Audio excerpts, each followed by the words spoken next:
Yes, you can't be surgically precision. There's no way to be surgically precision in this.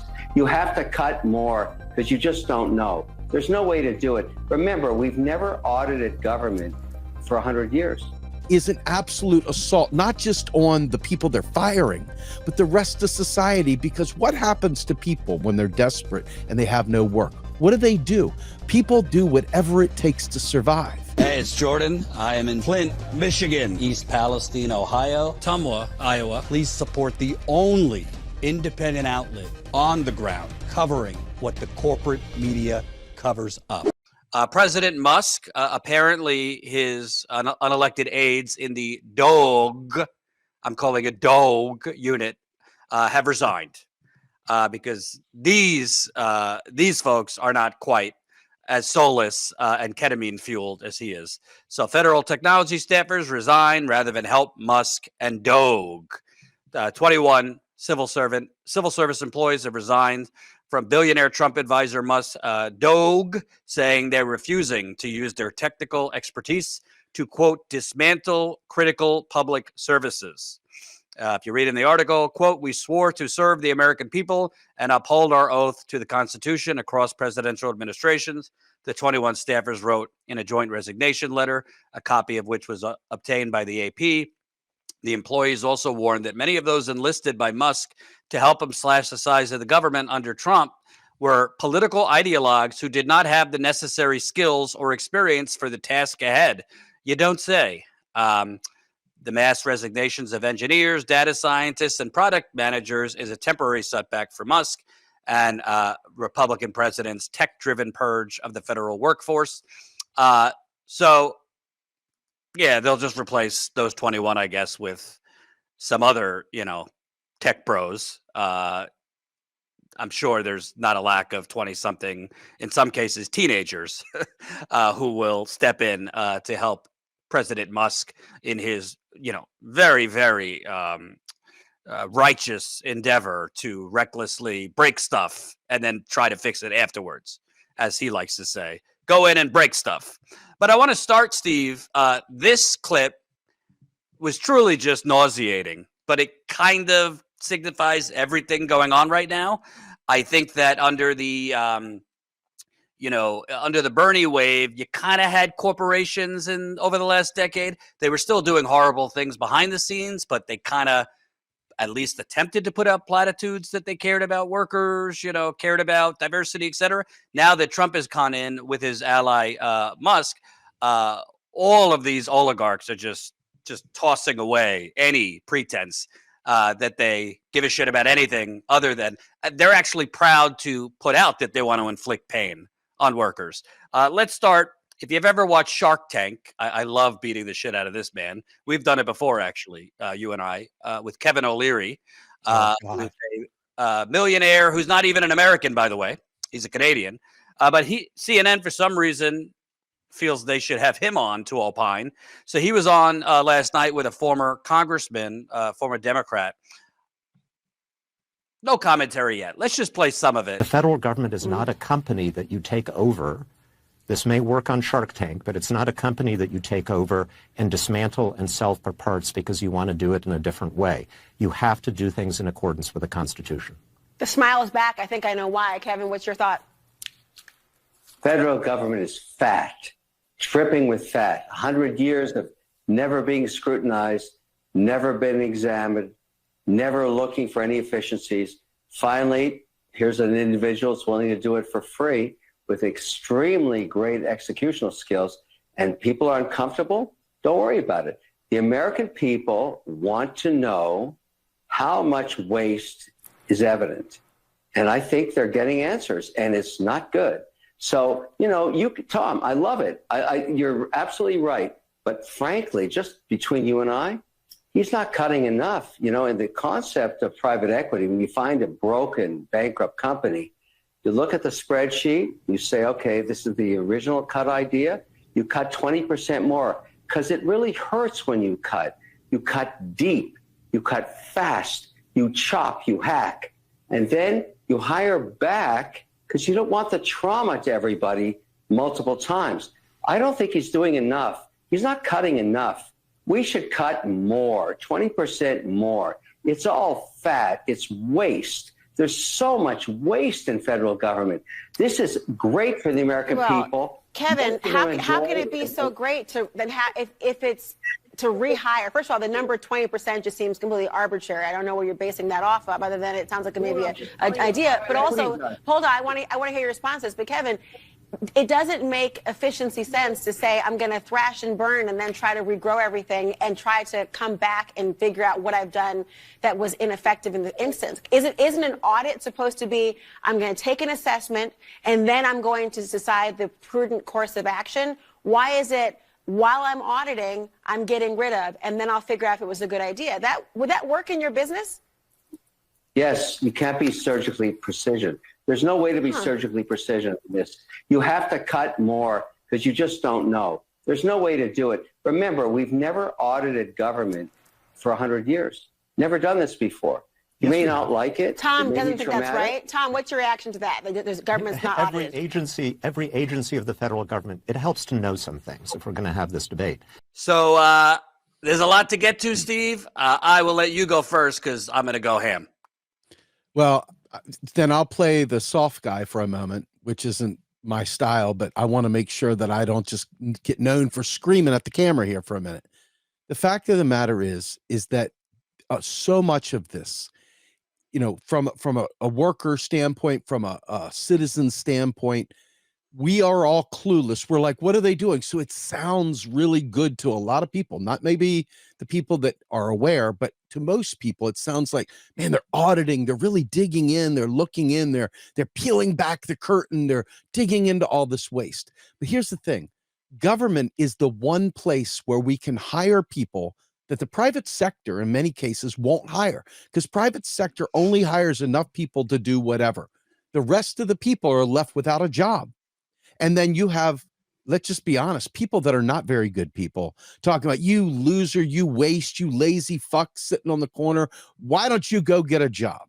So the federal government created a bunch of jobs. Not all of them are intended to be the modicum of 5 nines, efficiency or anything like that. This is intended to provide people a meaningful job. Maybe it isn't the pinnacle of industry, working for Wall Street or whatever, but the idea is to give people who are not hired by the private sector, to give them jobs as well. I'm an advocate for the federal job guarantee. I'm ready for even more government jobs. But these guys, because they have a fundamental ideological predisposition to despising government, and let's be fair, I know a lot of people don't like identity politics. I'm one of the ones that doesn't like weaponized identity politics. But let's be fair. A lot of people that were not considered employable, people that they don't like, DEI hires, okay, et cetera, have found a way into the middle class through government jobs. And this is a direct assault, not only on them, but it is a direct assault in general on their hatred for government. Okay. Now I understand our government has done horrible things. I mean, you watch what we've done, the lies we've told to get us into wars with Ukraine, backing Ukraine in a situation where we used all of our NATO influence as part of our capital order to do shitty things around the world, not just over there, but down south, you name it, everywhere. Our government has screwed countries up left, right, and center. Okay, we've screwed our own poor here. So it's easy to see why people would be skeptical of government, because this government is shitty. Okay, so you can understand where it comes from. But the fact of the matter is they're acting like these jobs that were placed in there to provide people with a pathway out of poverty, to provide people with an opportunity that they would have never gotten otherwise, is an absolute assault, not just on the people they're firing, but the rest of society. Because what happens to people when they're desperate and they have no work? What do? People do whatever it takes to survive. And that might mean killing somebody. That might mean doing something that hurts other people just because they got no other choice. So I really, really, really want to be the one going full ham, but I'm going to leave you the opportunity to go full ham this time, because this is another episode of we don't understand that taxes don't fund the federal government. And It's a direct result of that entire thought process. Okay, so I am going to go ham. Number one, and smash that like button, share this live stream so we can get it out to more people. We got 450 people watching. Let's get a lot more. Number one, Kevin O'Leary is not an American, and I'm fine with, undocumented immigrants in America, but he's not an American. So shut the fuck up about America. That's first of all. I cannot stand a millionaire with the net worth of $400 million who is also stolen from America, which I'm about to show you in a bit.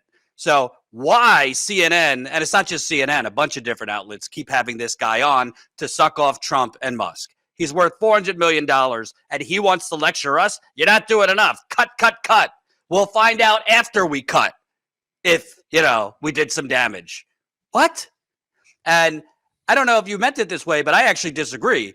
A lot of people in government, the private sector is desperate to get those people who work in government because there's a lot of people, particularly including scientists and researchers, who are experts and actually have some integrity. So they take less money to work in government than they would going into the private sector. A lot of them then go cash out in the private sector. But there's a lot of government workers who are damn good at what they do. Of course, there's fat in the government. You could cut positions in the government. But all of this by Trump and Musk is to deflect and distract from the fact that, and Colin, if you have the chart, the real reason all of us have been screwed over the last 50 years is not because of civil servants in the Department of Education.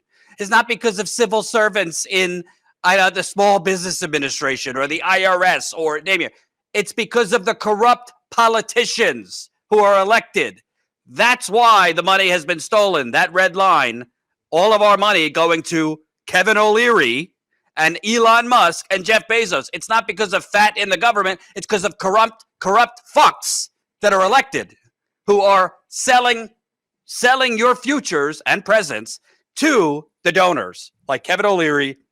So it's all smoke and mirrors. It's even if they cut 40 to 50% of government workers, put it to 60% of government workers, it wouldn't put a dent in that chart because that chart has nothing to do with waste, fraud, and abuse. That is your economy right in front of you. That's the economy of the last 50 years. Republican presidents, Democratic presidents, it's a grand bank robbery that has continued. And Trump and Musk and all of these billionaire fucks want to pretend and distract and hoodwink a lot of the MAGA sheep into thinking your wages are frozen or backsliding because of civil servants at USAID. I'm not saying there's no fraud and it doesn't exist, but all of that is a side issue. It wouldn't even put a dent in the 50 years of essentially stagnant or reversing wages when you take into inflation. Secondly, he said that Elon Musk is doing this for free. On what planet is Elon Musk doing this for free? Since Trump was elected, Elon Musk's wealth has gone up $174 billion. Doesn't sound free to me. His wealth has gone up, let me repeat, $174 billion. Today, it was reported, he just got another government contract. This one from the same Federal Aviation Administration. Him and his unelected ketamine-fueled band of teenage sycophants are cutting. They're cutting the FAA. They just got another contract from the FAA, this time for SpaceX. And by the way, Mr. Musk loves transparency. Somehow it's not reported how much the grant was for. And last week he got a contract for $400 million for armored Teslas. Just what the world needs, armored Teslas. So he ain't doing it for free, okay? Thirdly, he says, don't worry about it. Well, that's easy for you to say, Mr. O'Leary, net worth of $400 million. Don't worry about it. Don't worry about it if we have more plane crashes because there's not enough air traffic controllers. Don't worry about it if our food gets contaminated. And our food already is contaminated. It's the one thing I agree with RFK on. The shit we put on our food, it's very toxic. I agree. But I'm talking about beyond even more contamination because we're cutting agricultural workers. Our kids are already backsliding in most of the major subjects. Just cut the education department. Don't worry about it as they cut Medicaid. Don't worry about it. That's a great bumper sticker. It's just obscene. And I want the audience, and you might be saying, well, is Kevin O'Leary the worst of the oligarchs? No, he's not. I'm going to get to more. But I want to give you just a refresher, if you'll allow me, Steve. Colin, this is the clip you played at first. Kevin O'Leary, a Canadian, by the way, he's got American businesses. He had the audacity to raid the federal government for PPP loans meant for small businesses. So he got his money that he didn't need. He is worth $400 million. I don't think his businesses are small businesses. So he got a shit ton of money for the PPP program and then turned around and said, we need to end the PPP program. Let's play that clip from a few years ago. I am a huge advocate for giving somewhere between $400 and $450 to employees, extending the unemployment, and then letting the market do price discovery on what it should fund and what it shouldn't. There's so many businesses that got money in the first PPP that shouldn't have got it at all because they are essentially zombie companies. They will never be successful. They will never be liquid. The world has changed on them. Why should I, as a taxpayer, fund that? Why not let the private markets come and support those that deserve it and let the others die as they do and should, because those assets will go through bankruptcy and be redeployed efficiently. I don't want to spend any more money guessing on winners and losers because Congress can't. There's nobody that can. Only the market can. And John knows that, and he has to admit that no one can pick winners and losers. Why should taxpayers be forced into these crammed down fundings? Makes no sense at all to me. And I'm an advocate for small business. John, your response? I'm speechless. First of all, I have enormous respect for Kevin and what he's accomplished. I find it interesting. I wasn't going to mention it, but 10% of the businesses that he started got PPP. I mean, 5 of his own companies 3 months ago got PPP loans. You can't just say we want affirmative action for rich people and everybody else is on your own. That is not the way it works. You can't. We are rearranging the deck chairs of the Titanic here. The ship is sinking, and we're all picking. Steve, I'd like to know because apparently Elon Musk, President Trump, and you MAGA sycophants are watching. I don't really give a shit, by the way, if you unsubscribe. You MAGA folks, you're such snowflakes. You hear anything that isn't your already existing diet of, Trump slobbering, unsubscribe, then go away. This is not a safe space for MAGA or limousine liberals. We're going to tell you the truth. But Steve, it sure sounds like waste, fraud, and abuse to give a millionaire worth $400 million PPP loans for his businesses, which are not small businesses, and then him, because he's a sociopath, turn around and say, hey, let's cut off the PPP program because I got mine. That seems like waste, fraud, and abuse to me. These people are parasites, man. I mean, the guy himself, the idea that they're on TV talking about this and the guy just sits there and says, your business has just scored all this money. And he's just sitting there going, yeah, whatever. I mean, it's all big fucking lie to begin with. But when you watch this shit happen in real time, they just are counting on us living and dying on meme level sentences while they go ahead and confuse the shit out of the world, while they do mass chaos, blowing through all this stuff to ultimately make us just die of fatigue while they continue to wear us out. So bottom line, I don't think that there's anything you're going to be able to do about this. This is the way the system works. People are ready for anger and rage, but they're not ready to actually take action against these kinds of people. And by action, I'm talking more Mangione than I am at the ballot box. There is no path that I know of that gets you there. I mean, imagine going to a country club. You're not a paying member, but you go to the country club. They have a suggestion box. You pull the card out, you put a check in the box saying, I would like you to do something different. The owner of the country club looks at it, crumbles it up, laughs, and walks away. That is what it's like to be a quote unquote voter in America. That is what it's like to be a taxpayer in America. Not that any of our taxes do anything for us anyway, but the fact of the matter is we are not even providing suggestions to them. They are not listening. We are not even a factor. The only thing we are is pawns on a chessboard that they can move, throw away, trash, do whatever they want to.